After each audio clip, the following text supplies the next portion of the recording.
شروع کرتا ہوں اللہ تعالیٰ کے نام سے جو بڑا مہربان اور نہایت رحم والا ہے۔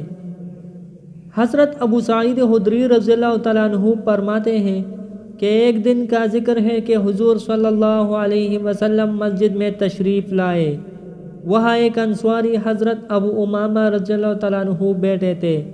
رسول اللہ صلی اللہ علیہ وسلم نے فرمایا کہ اے ابو امامہ تو بے وقت مسجد میں کیوں بیٹھا ہے؟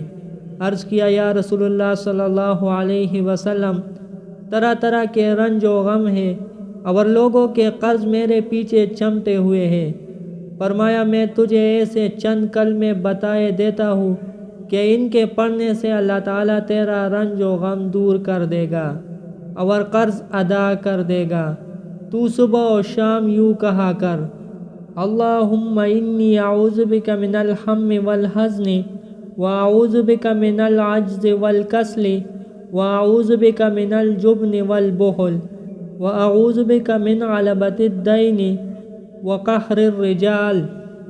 ترجمہ: یا اللہ میں پناہ پکڑتا ہوں تیری فکر سے اور غم سے، اور پناہ پکڑتا ہوں تیری کم ہمتی اور سستی سے، اور پناہ پکڑتا ہوں تیری بزدلی اور بخل سے، اور پناہ پکڑتا ہوں تیری قرض کے گیر لینے سے اور لوگوں کے دبا لینے سے۔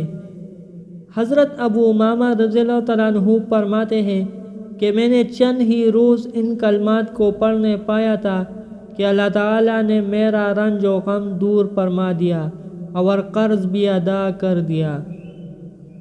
پیارے دوستو، اللہ تعالیٰ ہم سب مسلمانوں کی مشکلاتوں کو آسان فرما دے اور ان باتوں پر عمل کی توفیق عطا فرما دے۔